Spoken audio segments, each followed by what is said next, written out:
Uma das revelações mais profundas e menos discutidas em toda a Bíblia permanece velada aos olhos da maioria dos crentes.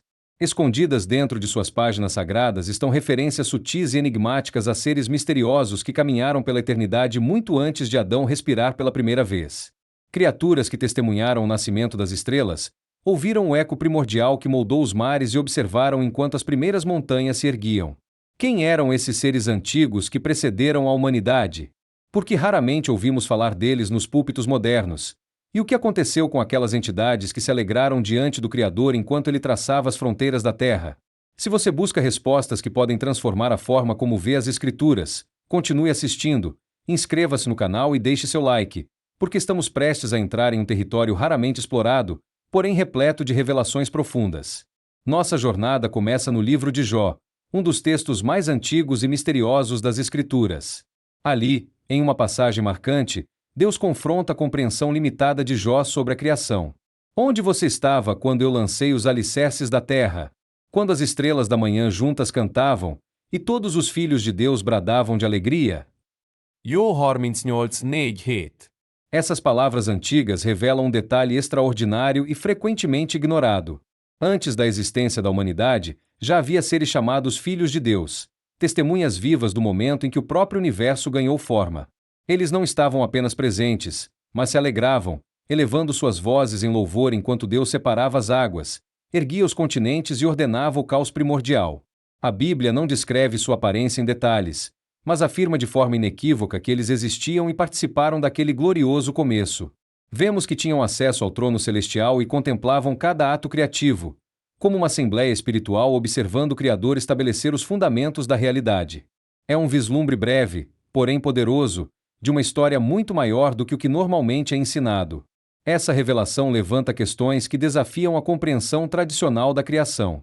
Muitos veem o Gênesis como ponto absoluto de partida, mas o diálogo de Deus com Jó indica um cenário muito mais amplo, um universo onde uma ordem espiritual consciente precede a humanidade e testemunha sua chegada. Textos antigos em hebraico reconheciam tais seres, mas ao longo dos séculos essa parte da narrativa foi suavizada, esquecida ou simplesmente ignorada. Por que tantos estudiosos evitam se aprofundar nesse assunto? Por que raramente ouvimos falar desses filhos de Deus que presenciaram o nascimento do mundo? Talvez porque essa história toque verdades que ampliam nossa compreensão da criação e revelam dimensões espirituais muito além do nosso entendimento imediato. A Bíblia sugere uma hierarquia celestial pré-existente, uma sociedade espiritual ativa desde os primeiros momentos da formação cósmica. E isso nos leva a perguntas inevitáveis. Se havia filhos de Deus antes de Adão, qual era seu propósito? Como se relacionavam com o Criador? E por que sua presença aparece apenas em breves lampejos, como se víssemos fragmentos de uma narrativa muito maior? Quanto mais exploramos essas passagens, mais percebemos lacunas intencionais, como se certas partes da história da criação fossem deliberadamente mantidas nas sombras. Talvez porque, em algum momento, a humanidade não estivesse pronta para entender tais revelações. Contudo, ao examinarmos cada detalhe com cuidado, surge o contorno de uma realidade muito mais ampla. Uma história que se estende muito além do ensino tradicional. Uma história que inclui seres celestiais que testemunharam o nascimento do mundo físico e que, de alguma forma profunda, podem ter desempenhado um papel no plano divino muito antes do primeiro humano caminhar sobre a Terra. Mas essa é a única vez que essas figuras enigmáticas, os chamados filhos de Deus, aparecem nas Escrituras? Ou há outras passagens ocultas nas páginas sagradas, oferecendo pistas ainda mais profundas sobre sua identidade, propósito e influência no reino espiritual?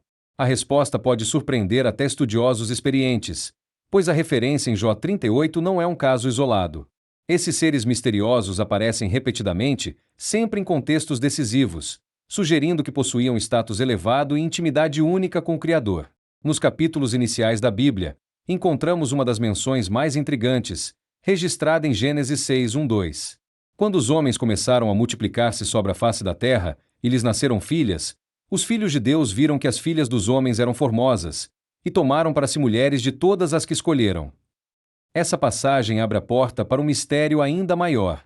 Aqui descobrimos não apenas que os filhos de Deus existiam antes da humanidade estar plenamente estabelecida, mas que interagiram diretamente com o mundo físico. Eles contemplaram a beleza das mulheres humanas e, segundo o texto, uniram-se a elas. Isso levanta uma pergunta inevitável. Esses seres eram puramente espirituais ou possuíam uma forma capaz de transitar entre dimensões e agir no reino material? A Bíblia não responde explicitamente, mas deixa pistas suficientes para suspeitarmos que sua natureza era muito mais complexa do que se costuma afirmar. Voltando ao livro de Jó, outra cena marcante aparece no capítulo 1. Havia um dia em que os filhos de Deus vieram apresentar-se perante o Senhor, e Satanás também veio entre eles. Aqui vemos uma assembleia celestial, um verdadeiro conselho divino, onde essas entidades tinham acesso direto à presença do Todo-Poderoso. O detalhe mais intrigante é que Satanás aparece entre eles, como se ainda ocupasse alguma posição formal naquele tribunal espiritual, embora já estivesse em rebelião. Isso sugere que, naquele momento, ele ainda era contado entre os Ben Elohim, uma revelação que transforma profundamente nossa compreensão de como o mundo espiritual opera.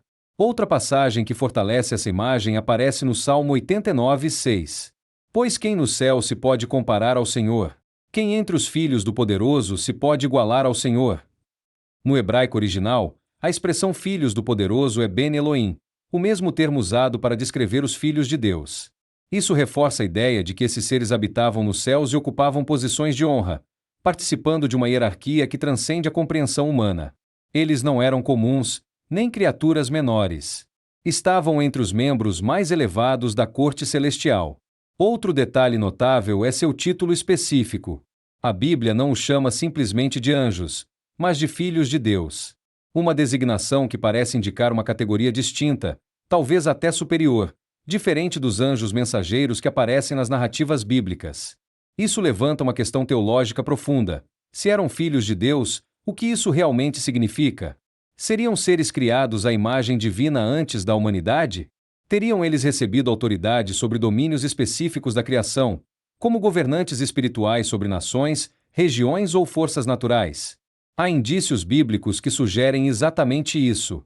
Em Deuteronômio 32, 8, lemos: Quando o Altíssimo distribuía as heranças às nações, quando separava os filhos de Adão uns dos outros, estabeleceu os limites dos povos conforme o número dos filhos de Deus. Essa passagem sugere que Deus designou essas entidades celestiais como administradores espirituais sobre as nações da terra.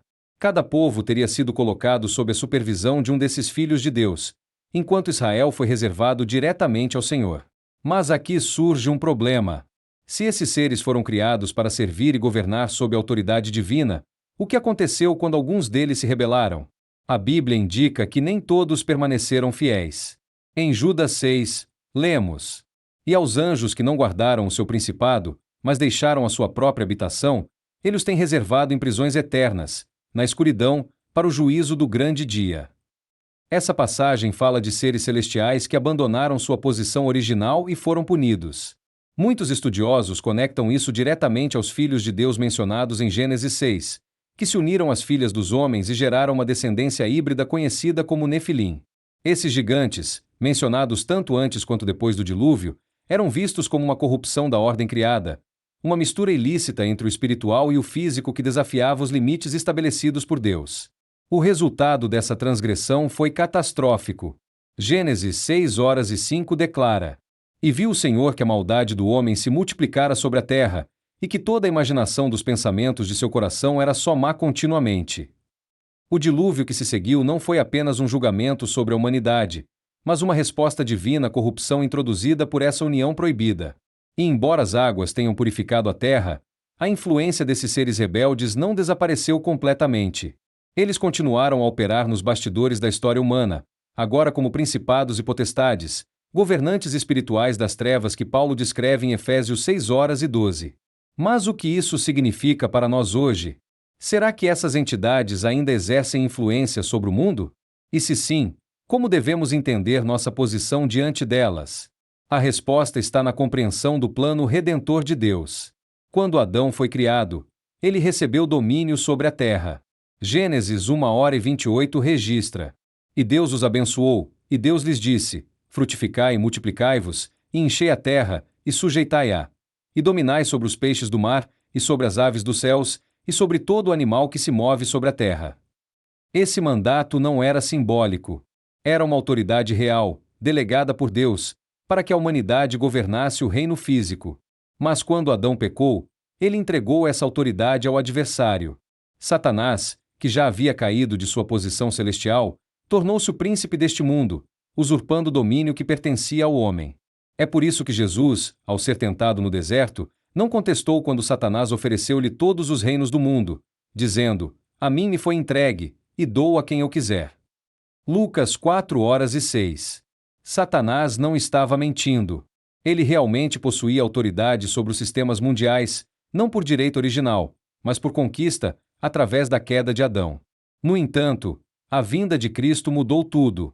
Ele veio como o último Adão, para recuperar o que o primeiro Adão perdeu.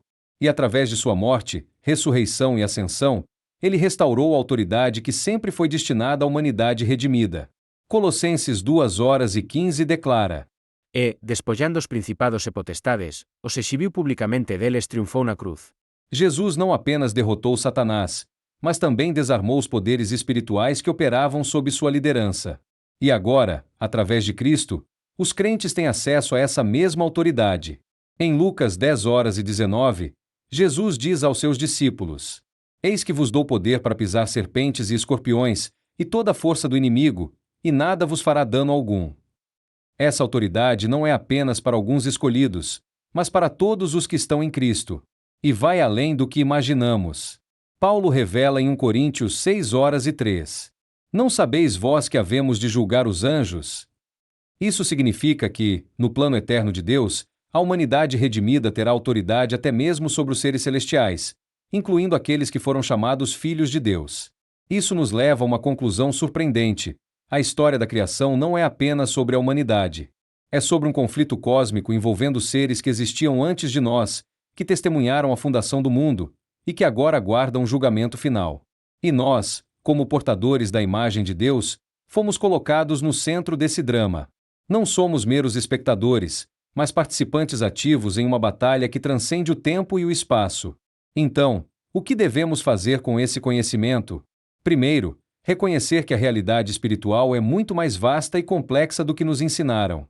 Segundo, entender que nossa autoridade em Cristo não é uma metáfora, mas uma realidade espiritual que devemos exercer com sabedoria e responsabilidade.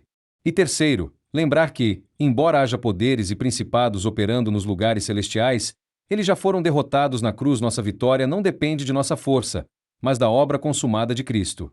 Se essas reflexões tocaram seu coração, não perca o próximo vídeo, onde continuaremos essa jornada pelos mistérios da criação e da eternidade. Que Deus abençoe sua vida. Até breve!